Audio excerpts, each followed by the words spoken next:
There's a brown girl in the ring, tra-la-la-la-la. There's a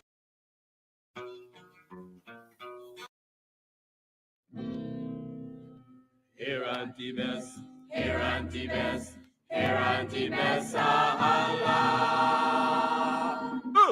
Here Antibes, here Antibes, here Antibes, Allah. Here Antibes, here Antibes, here Antibes, Allah.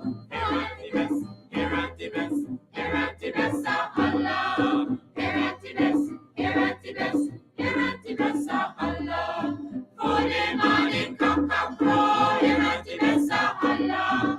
I see your bundle, there we go, here Antibes, Allah. For the morning cock and crow, here Antibes, Allah.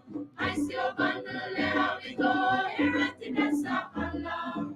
Here Antibes, here Antibes, here Antibes, Allah. Here Antibes, here Antibes, here Antibes, Allah.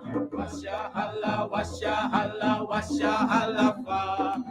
Yeshahala, yeshahala, here Antibes, Allah. Washahala, washahala, washahala, fa. Yeshahala, yeshahala, here Antibes, Allah. I feel, I feel, I feel. feel like a morning star. I feel like a morning star. I feel like a morning star. I feel like a morning star. Here at the best, here at the best, here at the best, Allah. Here at the best, here at the best, here at the best, Allah. Here at the best, here at the best, here at the best, Allah. Hello, this is attorney Shellen Washington, owner and founder of the Washington Law Firm, located at 455 Utica Avenue in Brooklyn, New York. We're specialized in medical malpractice, personal injuries, matrimonial law, and landlord and tenant. If you're in need of legal representation, please give us a call today. The number to call is 718-877-3100. Consultation is free at no cost to you. So call us today to see if we can be of any assistance to your legal needs. Again, the phone number to call us is 718-877-3100. If you are looking to have your statutory declaration, affidavit of income, identity, damage or lost passport, lost license, tenancy agreement, agreement of settlement, power of attorney, last will and testament, and certification of documents, then you need to visit the Alistair Collins firm, located at the Killian Mall, 162 Lamaha Street in Georgetown, between Camp and Waterloo Street. Alistair Collins is a commissioner of oaths and a justice of the peace. Make certain you visit him or call for more information at 649-6410 or 685-6448 or 503-1451. And there's adequate parking available. Go down to the Alistair Collins firm and have all of your legal issues settled and brought to the fore. Alistair Collins firm. Contact them at Alistair Collins firm.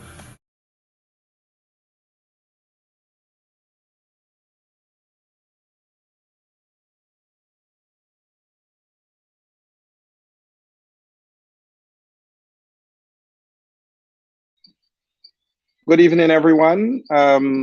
You're on to Straight Up Mark Benchcop 107.1. I am your host this evening. I'm sitting in for Mark. I know you're accustomed to seeing me host the Thursday program. However, this evening, Mark, again, once he is with his professional duties, we put it that way. We are supporting Mark as he pursues his educational endeavors and upliftment. And we wish him nothing but the best, and we wish him well indeed. And to also say to his duties, his daddy duties that he is performing, that we're here to support him also. But this evening on Straight Up, we are going to be discussing a very important matter. And normally when I'm on, we look at the issue of democracy and the elements contained in democracy, such as good governance and civil society, and how we see the rule of law being applied. Also, where we can identify other aspects of democracy. However, this evening, we're going to be covering a very important matter to the people of Linden and the residents of Region 10. I think it's very important. Last night, I touched on this while on Dr. Hines' Politics 101 with both Dr. Hines, Mr. Lincoln Lewis, and also with Mr. Adam Harris on the issue of food security and why this is very, very important, especially to the people and the residents of Region 10 at this moment. As we all know, yesterday, the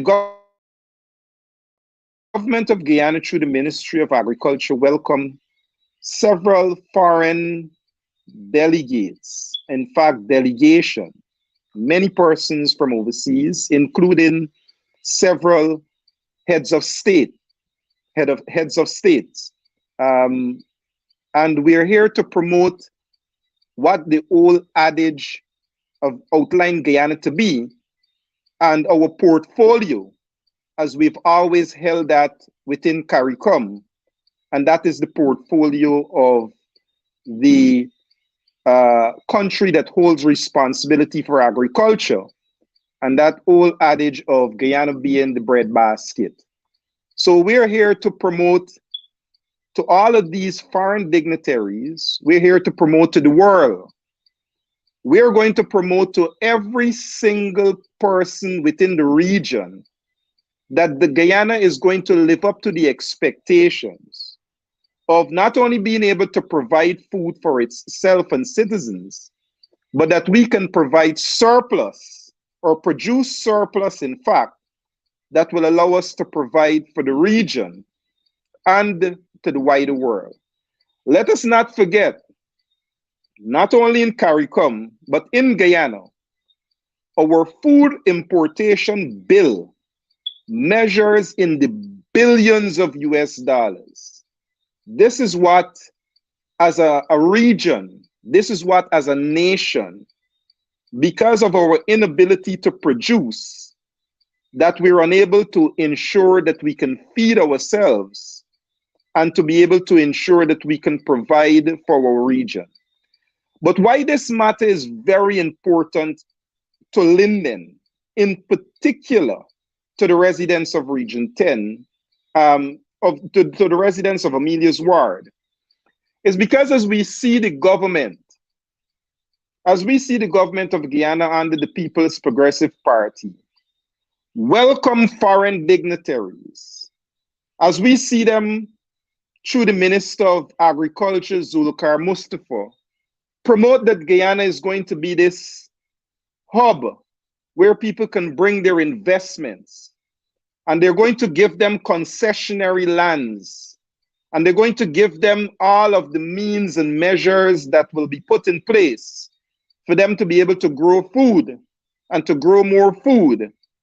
What we are witnessing on Amelia's Ward at the moment, and as someone who, not only as a party based on being a resident of Region 10, but a party because of an individual being involved with several other young brothers who would have done some farming at the back of Amelia's Ward for over the past decade.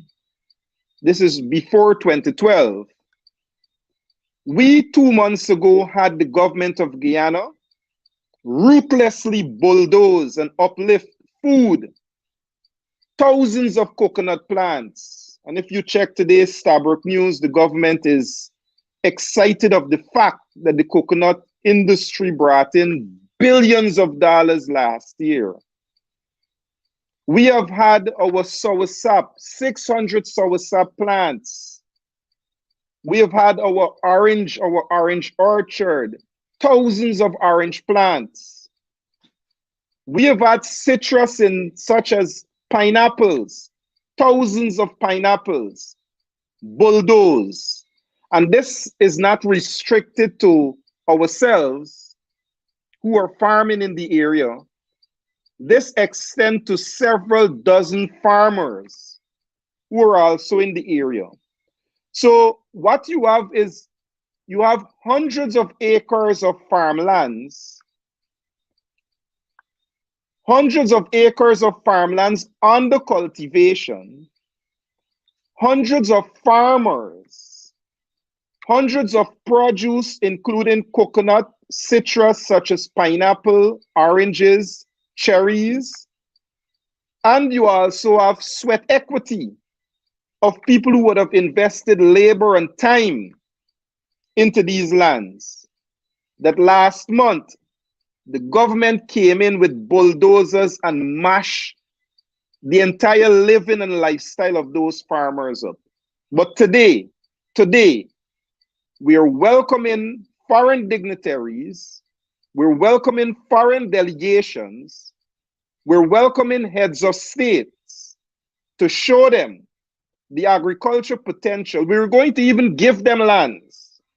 We're going to even give them the means to farm those lands.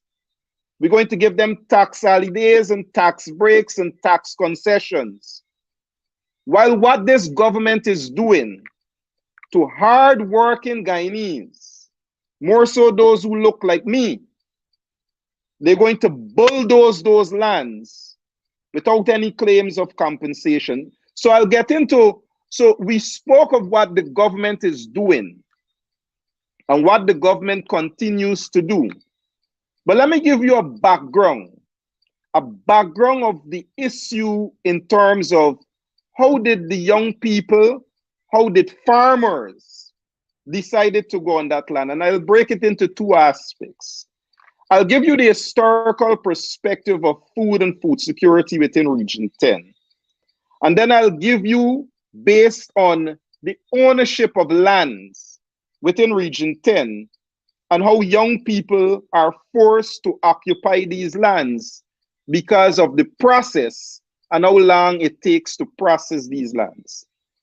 For those who know Region 10, in the 70s, the Berbice River Program, where Region 10 provided not only food for Region 10, but surplus food that we were able to sell to the rest of Guyana.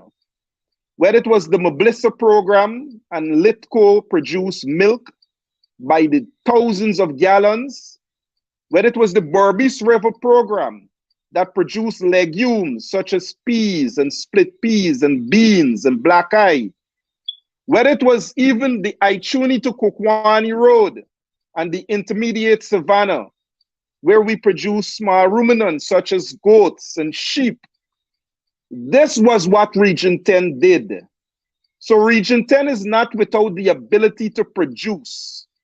Region 10 is not without the ability to be able to provide surplus food that farmers could be able to make a living from that. The structures, however, the infrastructure, the systems, the procedures by which it will allow for farmers to be successful in Region 10 in the 23 years of the People's Progressive Party were taken apart. Structures such as the Berbice River Boat that brought people who produce food in the Hururu area, in the Develt area, in the Ibini area, all those farmers that produce food and needed the boat to bring their produce either to New Amsterdam or to Kukwani where it gets to Linden, that boat was sold by the People's Progressive Party. So that piece of critical infrastructure was removed and never replaced. So what you had was farmers at the time being unable to market their produce. So you had a systemic removal and a systemic crashing of the people who did agriculture in the Berbice River area. Come to Linden, where you have lands that are available and persons are intending to farm. What you had was a delay in the process. Whether it's through lands and survey, it's a common claim by most farmers of not receiving paperwork so that they can go to the bank, so they can have some level of ownership and claim to the lands so that they can properly develop it. That is the second claim that reduce the ability of people to properly and adequately farm in Region 10. So what you have is not only Region 10 and Linden as a community being able to produce and demonstrated the ability to produce food. What you had was a government dismantling that entire infrastructure and reducing Region 10 and Linden in particular to a community that now imports about 70 to 80% of its food. So every day you can see small canter trucks in and out of Linden, bringing food as far as Perico, bringing food as far as the Quarantine Coast, to sell people as far as Kokwani and Linden food. And then people may say, but you're lazy. You don't want to grow food. Well, I'm giving you currently now the second aspect of the history of food production. Most of the lands in Linden and Region 10 are owned by NISIL. Second to that is lands and survey. And when you want lands to be okayed so that you can go and do production of farming, you have to wait decades that you can get the paperwork, that you can get the sort of streamlining so that you can start to do agriculture. This is the complication that most farmers have, that many times it is so frustrating that they forget about the entire process altogether. But for those who persist, like ourselves, for those who insist, like some young brothers, including myself, that we will satisfy that void, that we will satisfy the need, where people in Region 10 will have available to them not only healthy food, but cheap food that is produced right in their communities. So instead of waiting on lands and survey, we worked with lands and survey. Instead of waiting on NISIL, we approached NISIL, and we were in the position of waiting and working with them for over 10 years. And what did lands and survey do at the arrival of this government 2 years ago? This government acquired the lands less than 2 years ago in 2020, acquired those lands, and without any consideration of those who were living there, planting, farming, investing monies, started to bulldoze those lands, causing millions of dollars in damages to those farmers. Now, why is this important even to an individual like myself? Not only as a farmer or as someone who invested time and monies into these lands, but as a farmer chairman of the region. I remember when we had our 2012 struggles, and subsequent to that, we had the 21st of August agreement. In that agreement, deliberately, we included a land selection committee. And it was for that ideal purpose and exact reason that the region was so encouraged to have a land selection committee. Because lands in this region, in Region 10, were being parceled out, were being given away, were being distributed to people that the region recognized had no interest in the development in the region and had nothing to do as it relates to producing for the region. So I'll give you a case in point. This is when we had the issue of Bai Shenling that acquired a whole lot of state lands from as far as Kokwani, even at Conception on the Linden-Soesdijk Highway, just within the boundaries of Region 10, Region 4. And when we saw these lands were being given out, in the context that they were to provide for persons in Linden and Region 10 an opportunity to be gainfully employed, but this was not being done, the region found it fitting to ensure that we include in the agreement a land selection committee so that the region will have a say in how lands are distributed and how they're going to be able to ensure that the region benefits from them. And I think for those in authority, whether at the level of the opposition or even locally the regional officials, should revisit such an intent so as they can be part of any such occurrence that is taking place right now in Amelia's ward. So whether it is housing that will acquire lands within Region 10, housing will have to have the consent of or the involvement of the regional officials and should have the involvement of. Whether it's lands and survey that is going to have lands for distribution, they should have the involvement of the regional officials, because you're going to have people who are on some of these lands for decades.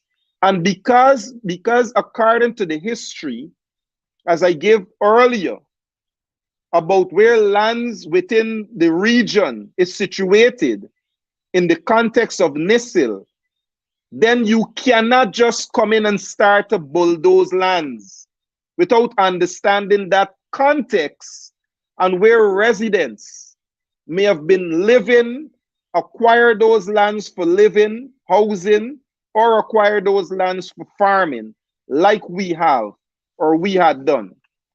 So I want us to see the hypocrisy that is taking place. And I can assure you that by Friday, because we were on our lands this afternoon, and you see the government is making a bourrah about giving out to those persons who they had bulldozed their homes. They've given them lands. I can assure you all, there isn't one satisfied individual with what the government was proposing. So I can assure you that by Friday, you can see objection from every one of those individuals as it relates to what the government of Guyana, more so the People's Progressive Party, was prepared to do to them after bulldozing their properties, in fact. So this is the dilemma that people in Linden and Region 10 are in. And I know people say, but why we are encouraging it? Boots on the ground, get radical. Well, we have stopped them. After they had damaged some of our produce, we stopped them. I can't say the same for some of the other farmers and some of those who we witnessed as early as last week in those houses that were bulldozed. But I think what persons have recognized is that we're better together. So I can just say that much, that people in the community have started to organize themselves and to mobilize differently to deal with this matter, because it must be dealt with. There is nowhere else in Guyana at this moment that this same sort of situation exists, where people are in their homes, people are on their farms, and they live with the threat of bulldozers invading and knocking down their houses and bulldozing their produce. There is nowhere else in this country. And I know of people as far as Quarantine Coast, as far as West Dem, as far as the East Coast, as far as Region 5, who are living on sugar lands, who are living on state lands, but they don't have the invasion of bulldozers. They don't have the threat of destruction of their produce or their homes. So that is the sort of hypocrisy that I speak of. And that is the sort of preparation that the people of Linden and Region 10 will have to understand, that sooner or later, that they will have to start to be able to put themselves in a position to deal with. Because nobody's going to look out for you. Land allows for you to have generational wealth. Land allows for you to be able to have the opportunity to produce food and have food security for your community. Land allows for so many things as it relates to empowerment.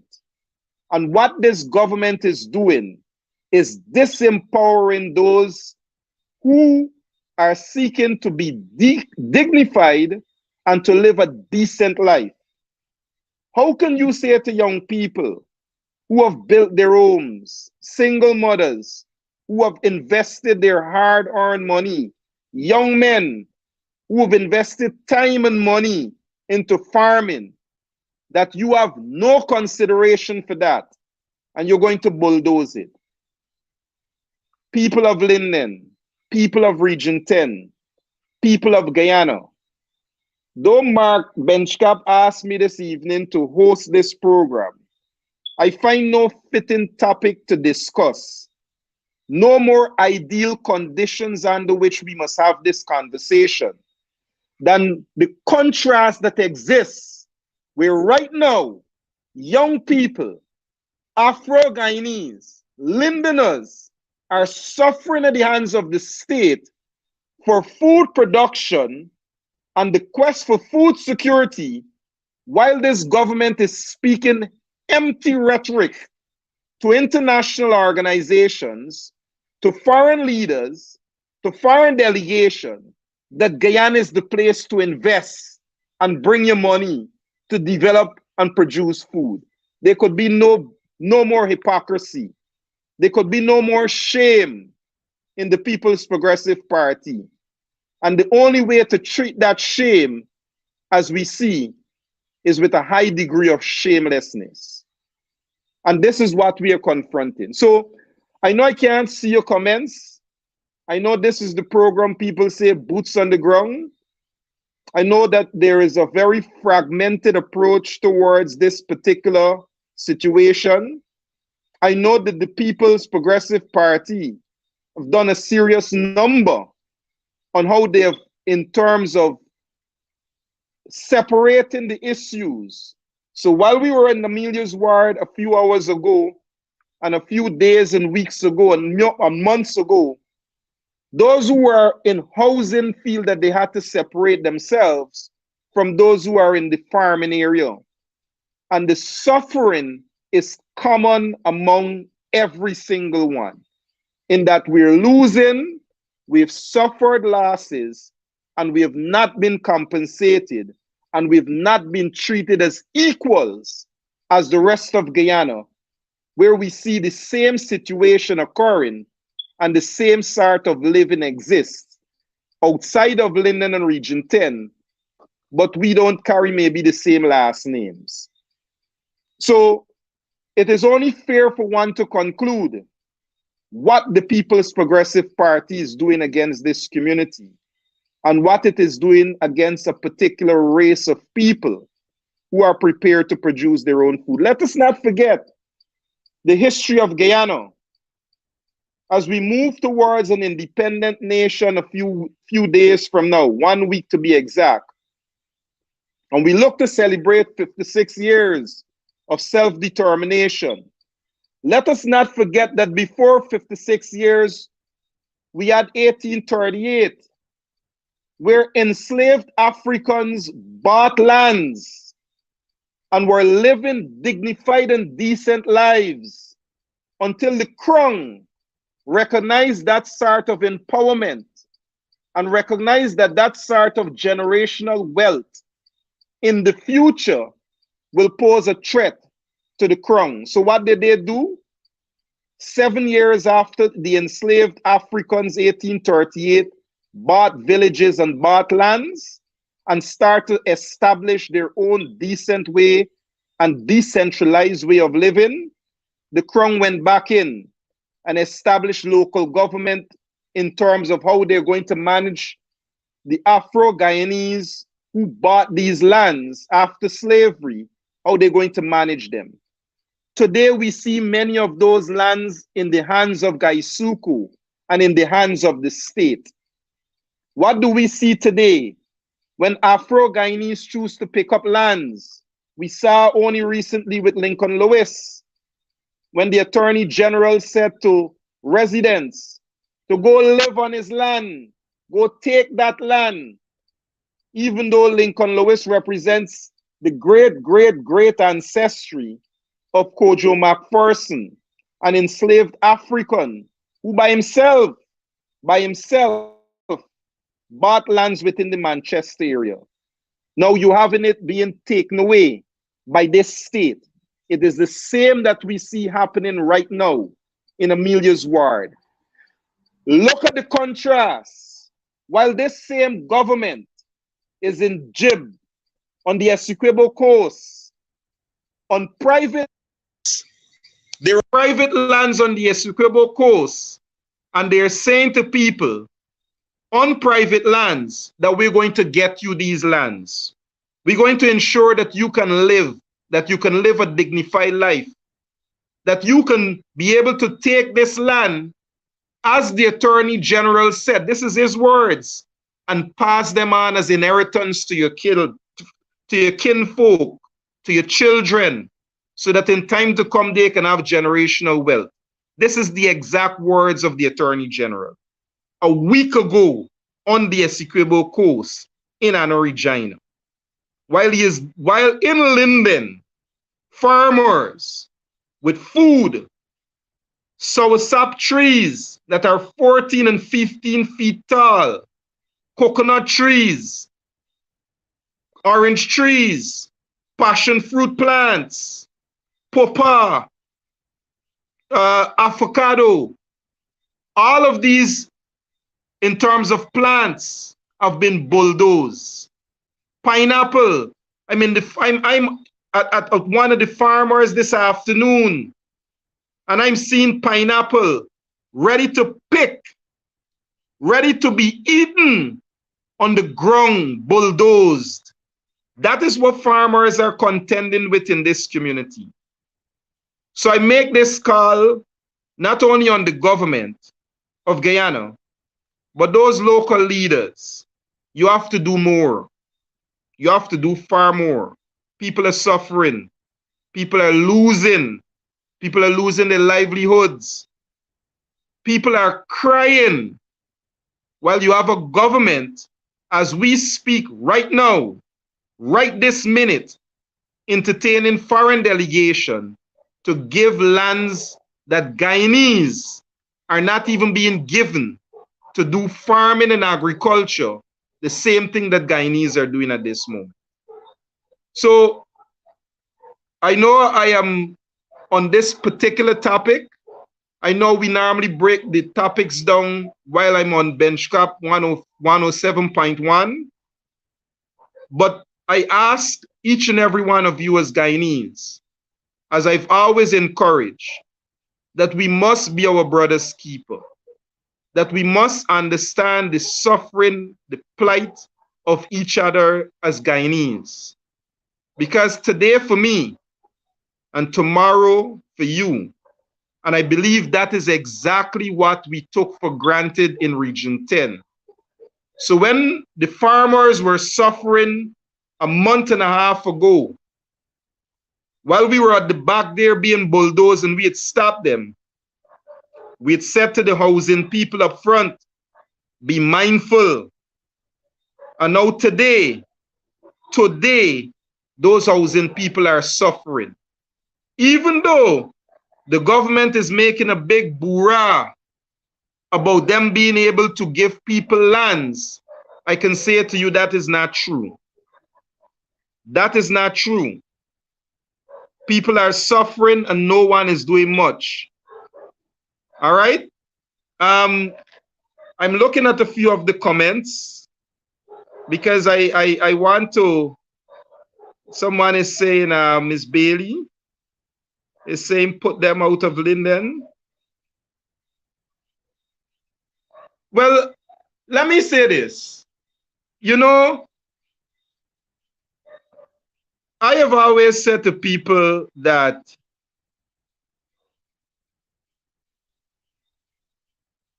slavery at one point was legal.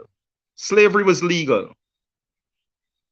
In fact, it was something that you paid insurance on. But it don't mean slavery was right. It is the same that is happening now.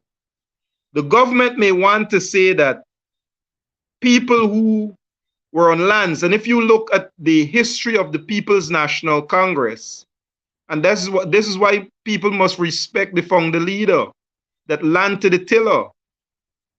You cannot have unoccupied lands. And when you have people who are decent enough to try to live a dignified life, instead of meeting with those people, you're going to give them the heavy hand to do the same thing that you're removing them from. So you're going to remove people who are living with houses to put houses.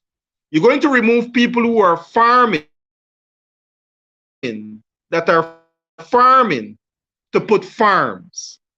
Then one must ask, is it right that, as Ms. Bailey is saying, for us to stand in defense of our what we have worked so hard for? Of course.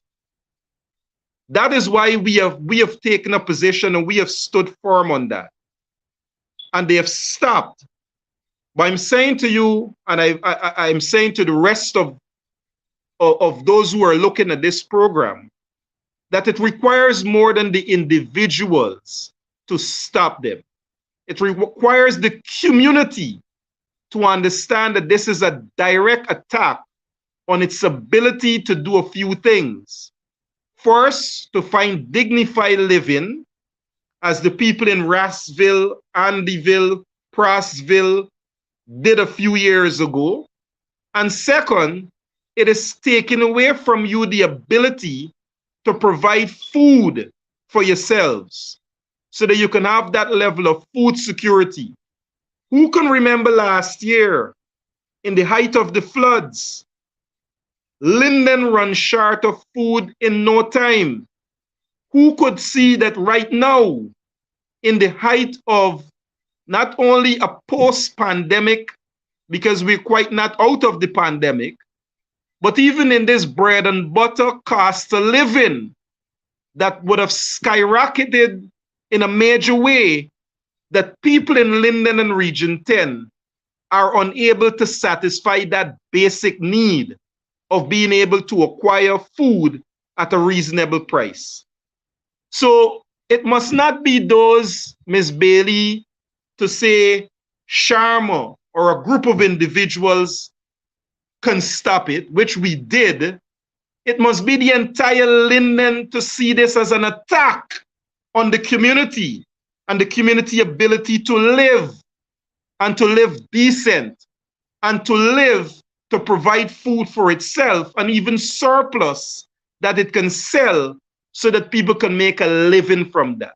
I think that is the point that I want to make even to our local leaders, that they must see this in that very long-term objective of the People's Progressive Party, that is the intention, to reduce this community where we continue to see small canter trucks coming to sell us food at extreme prices that we are able to produce right in our backyards, right on farms, that lands are available, that we can produce in numbers, not because we want to, as an exercise of a wild excursion, but we want to because we did this before. We did this before. The examples of us doing this are there. Most of the citrus, you check the highway, it grows within the same fertile environment, which is sandy, clayey, loam. We are bountiful with that. When the people at Lima Sands were producing pineapples the same way we are producing pineapples in Linden on the highway, you know what the PPP government did? They built a pineapple factory so that people can take their pineapples and now produce pineapple jam. What do they do in Linden? They bulldoze the pineapples, as we saw this afternoon. So you can have a woman in Lima Sands on the Essequibo coast who is saying that she is with so much pineapples that she don't even have to bring one pineapple to the market for sale because it's consumed by the pineapple factory that ensures that she got certain market that she can sell her produce to. So now we're not just talking about raw materials or raw production. We are talking about processing. This is how far other communities have advanced.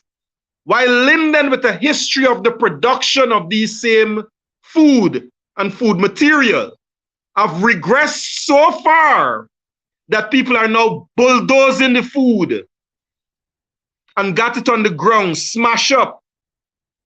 And I can assure you by Friday, those farmers and those people who are living in those houses will make their case very public because they're suffering and they've lost tremendous in terms of the amount of capital that they've invested into those lands, and in terms of sweat equity, in terms of time and labor that they've put into those lands. So this is the dilemma with regards to land ownership. And I want persons to understand the foresight of the council that I was fortunate and humbled to be the chairman of why we included a land selection committee in the arrangement of the 21st of August agreement. It was not by accident. It was because we know there is a history of land ownership, and how that history of land ownership is within the context of Guyana, in particular Region 10, is one where it needed to have those sort of safeguards. And you talk about history of lands. I am not advocating, as I have never advocated for war or violence. But I don't know of any lands in this world, including currently as we see with the Ukraine-Russia crisis, war in fact. There've never been a war in this world that have not been waged over land. Even if it is some other meaning, land at the end of it is the bottom line of what that war was about. So I'm saying to people in Linden and Region 10, I am not saying we have to go to war, but I'm saying to you all to understand the distance that sometimes one may have to travel for such a very valuable commodity or resource, such as land. So I am, as an individual, once again, bringing to your attention not only the sufferings of the people of Linden and Region 10, but I'm bringing to you the sufferings of the farmers, as myself, who have applied many times for lands in that area. I can assure you, people who are right in that same area, 400 feet, not 400 meters, 400 feet away from where we are, that got lands. But like I said, my name is Solomon. My name is not Ramjit. My name is not Chetram. My name is not Anil. And those are actual names of people who own lands not too far from where we are farming at the moment. And I can say to you, those are not people who are not entitled like every other Guyanese are. God bless them to have lands. What we are saying, however, is that we are also looking for our blessings. We are also looking for the same opportunities as our fellow Guyanese brothers and sisters have been given that opportunity to farm and to be able to produce, so that what the government is performing as a charade and hypocritically parading foreign diplomats and dignitaries in Georgetown right now about, that we can be able to meet that desire as Guyanese, which is to provide food security for this country and to be able to cut that multi-million and in fact billions of dollars in US in food importation bill that Guyana is with right now. So, brothers and sisters, Guyanese, I know I've exhausted a lot on this program speaking about the sufferings, but I've always said many times as I'm on this program, he who feels it knows it. It is until you invest not only your money, that's very important. But when you invest an idea, that you are going to be able to satisfy a need and bring a solution to people of affordable, cheap, available food.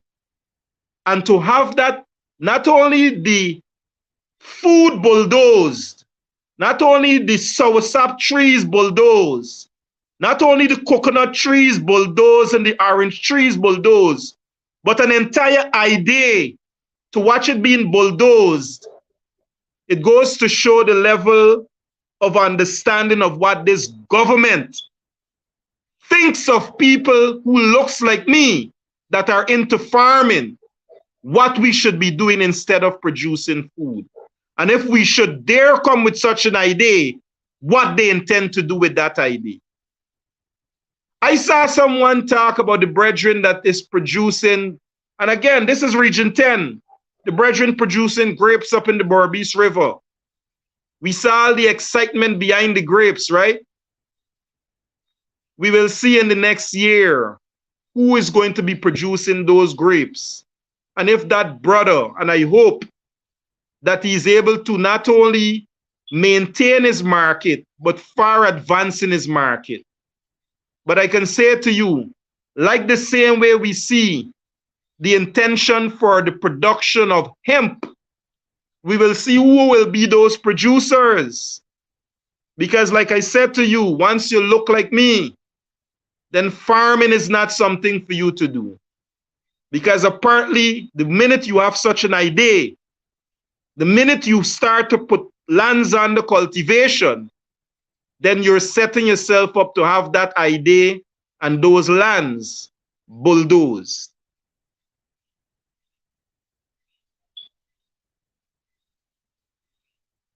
I am seeing what you're saying, Miss Albert. Sorry, I don't have on my glasses.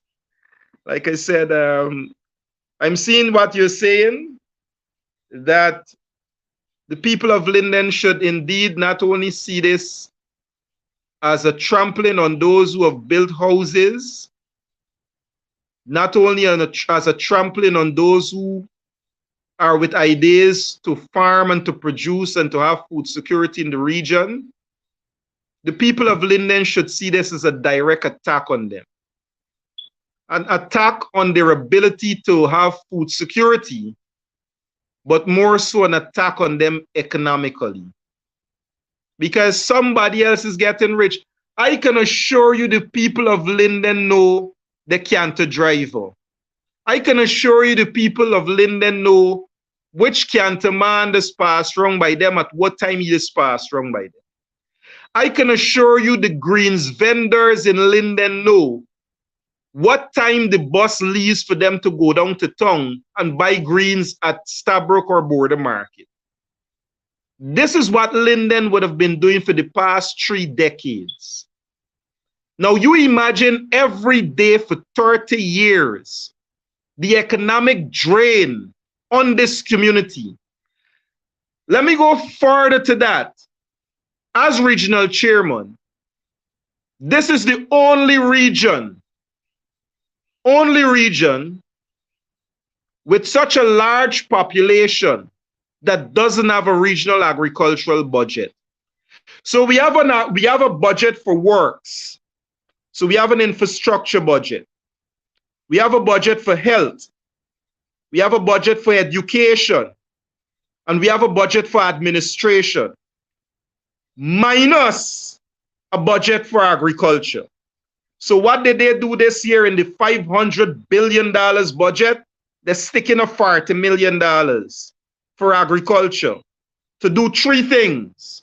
One is to buy a boat, one is to pay somebody else to do something else, and one is to buy seeds and fertilizers. Well, we now see where the seeds and fertilizers can be coming from.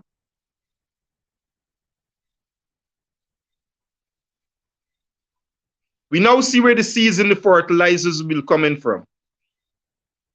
So Region 10 is not with a regional agricultural budget, so that the government funds agricultural sustainability and agricultural development in the region. So the government doesn't do that.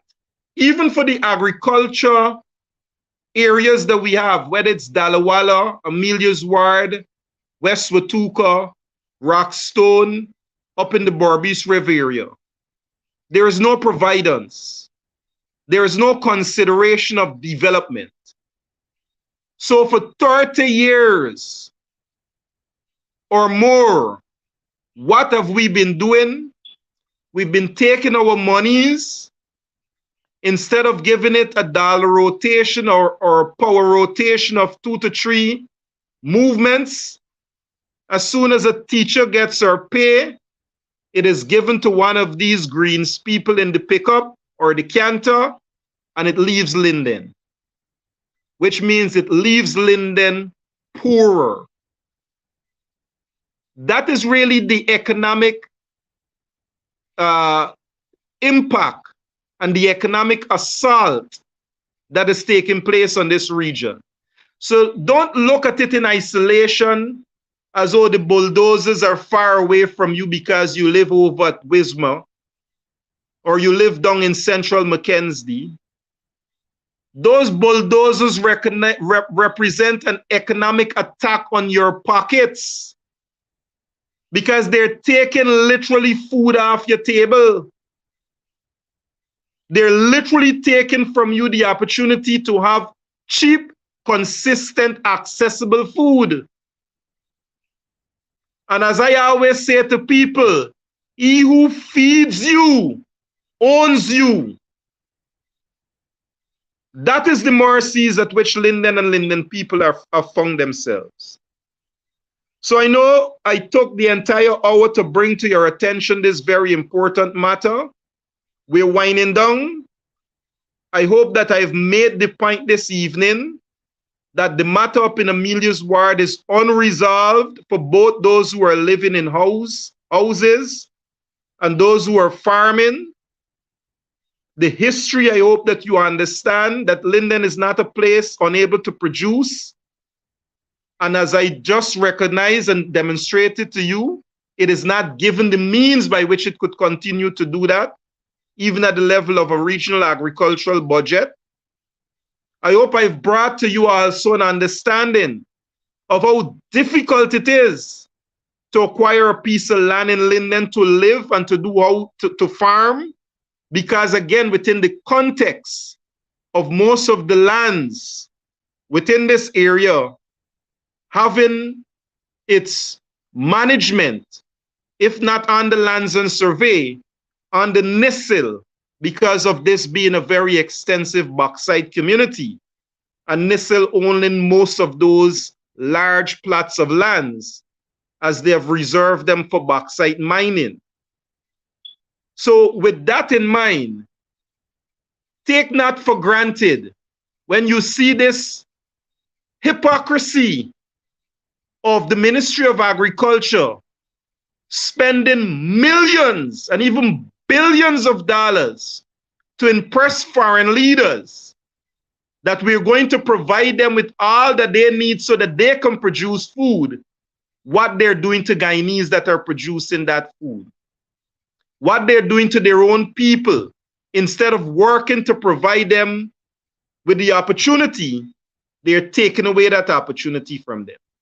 So in making that case to you this evening, I ask that you pay attention on Friday when those farmers are going to demonstrate to you exactly those losses that they endured and the sufferings that have occurred in terms of people who are in their homes one evening and to wake up the next morning to find bulldozers in their backyards taking their farmlands apart. I want to thank you this evening for entertaining this conversation, impromptu as it was. I hope that I have given to you an opportunity to understand that what we see the government of Guyana doing, not only in asking for food security, but what they're doing to their own citizens who are stepping up to the quest of food security and to cut the agricultural budget that this country and the region expends by the billions of the importation of food is the biggest hypocrisy that Guyanese must pay attention to. And while we are suffering in Linden and Region 10, I want to say my prayers and thoughts are with the brothers and sisters in Blackbush Polo. My prayers and thoughts are with the brothers and sisters in the MMADA, the Maiconia Barry project that was built for people to do farming. My thoughts and prayers are with the brothers in Parika Bakdam and on the Essequibo coast and in Pomeroon and in Region 1, where big farming and agriculture is going on. My thoughts and prayers are with them that they can continue, as I hope the people in Linden Region 10 can be unimpeded and uninterrupted in their quest to have food security and to have their lives so that they can live it dignified and earn in terms of their ability to produce food. I thank you this evening. I hope that we can have, as I see our brothers and sisters in Buxton, they too had suffered at one time. And I want you to listen, yeah? Food is being produced in these communities. And which community we see bulldozers going in and bulldoze the food. Plants are being grown to tree height, 20 and 15 and 14 feet in height. And I want you to see which communities that these bulldozers are entering and pushing down food. We have to pay attention. The PPP government is not but one Guyana. It is about one set of people running Guyana. Thank you very much to both Mark Benchcap 107.1 and to you, the audience. And I look forward to being with you tomorrow on our regular conversation and where we can discuss whether we're actually living in a democratic society, which I have demonstrated over the past few weeks, where the deficiencies in that democracy is, as I look forward to do tomorrow in a conversation on free and fair elections, as we see pressure is being brought on GCOM and the government's facade in pushing for electoral reforms and what that means for the rest of Guyana. Thank you very much for having me on, and may Almighty God richly bless each and every one of you. Good night. This is attorney Shellen Washington, owner and founder of the Washington Law Firm, located at 455 Utica Avenue in Brooklyn, New York. We're specialized in medical malpractice, personal injuries, matrimonial law, and landlord and tenant. If you're in need of legal representation, please give us a call today. The number to call is 718-877-3100. Consultation is free at no cost to you. So call us today to see if we can be of any assistance to your legal needs. Again, the phone number to call us is 718-877-3100. The election is now over.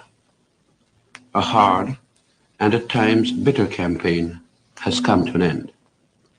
On the results, the People's National Congress, in the interests of peace and stability in Guyana, has agreed with the support of the United Force to form the government. One of the more serious tasks facing us at this moment is the attainment of independence at the earliest point of time.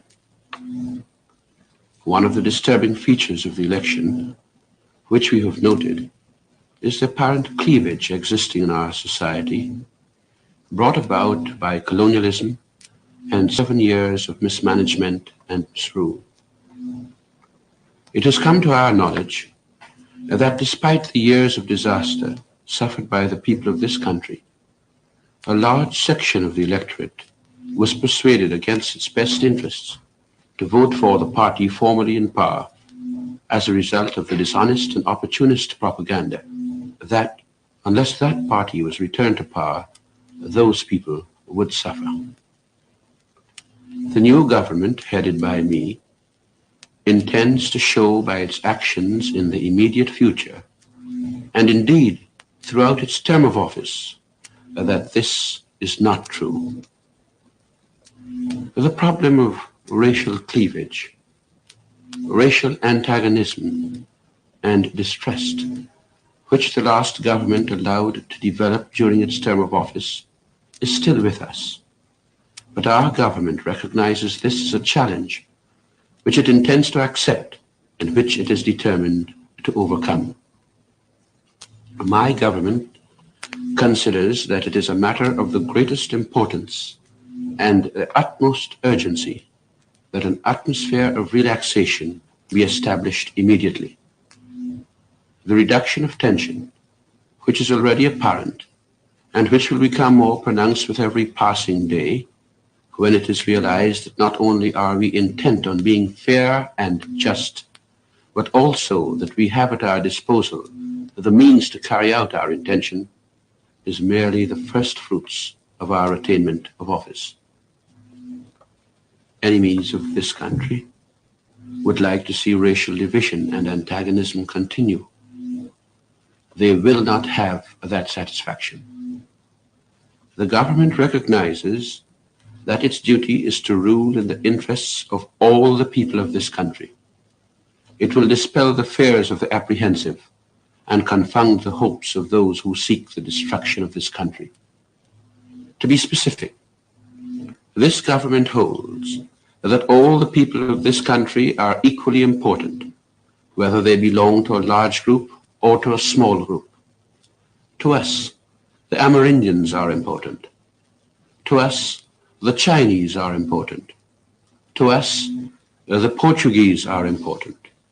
To us, the Europeans are important. To us, the mixed races are important. To us, the Africans are important.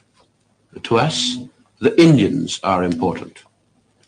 In short, all Guyanese are important and valued members of our community, and we cherish them and consider that as a government, it is our duty and privilege to guard, protect, and further the real interests of all. It would appear that the would-be destroyers of this country have sought to convince our Indian citizens that they have cause to fear because of the removal of the former government. We can assure our Indian citizens here and now that rather than cause for fear, they have much to hope for from the new government. This government is not bent on the confiscation of property. This government will not pursue policies likely to bring the races into collision. This government will maintain law and order.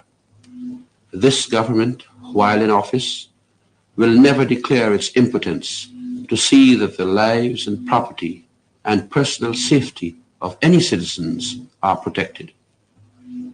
We are fully aware that attempts will be made in the future, as in the past, to create disturbances. All of us know who are likely to create disturbances and who think that they have some benefit to be derived from chaos and violence. We have no benefit to derive from such things, and we will stamp out firmly and ruthlessly any disruption of the calm and studied and steady progress which we are determined to establish and maintain in this country for the good of all. We ask for time, patience, understanding. The damage done over the last 7 years cannot be repaired in a day.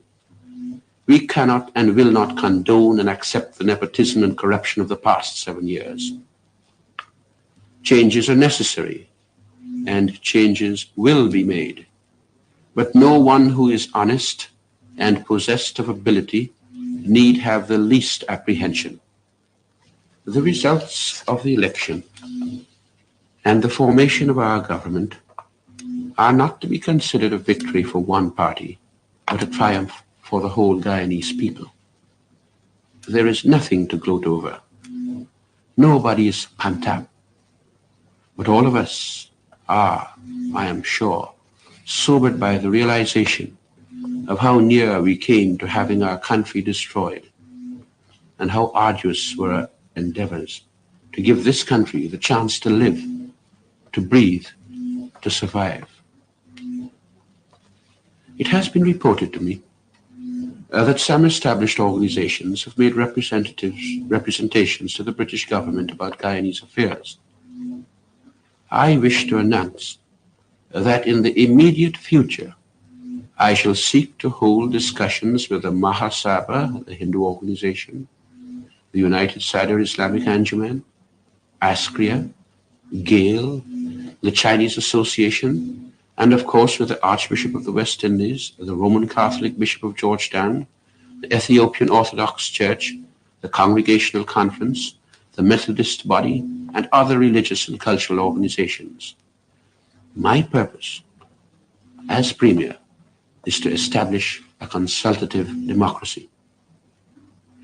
And now that the majority of the Guyanese electorate has declared in favor of the government in power, it is my wish that Guyanese in and out of the legislature, with malice towards none and goodwill towards all, will settle down to the engaging task of binding up the nation's wounds and charting a new course, a new road of peace and prosperity for Guyana. I feel confident that you must realize that you have a motherland of which you can be proud and which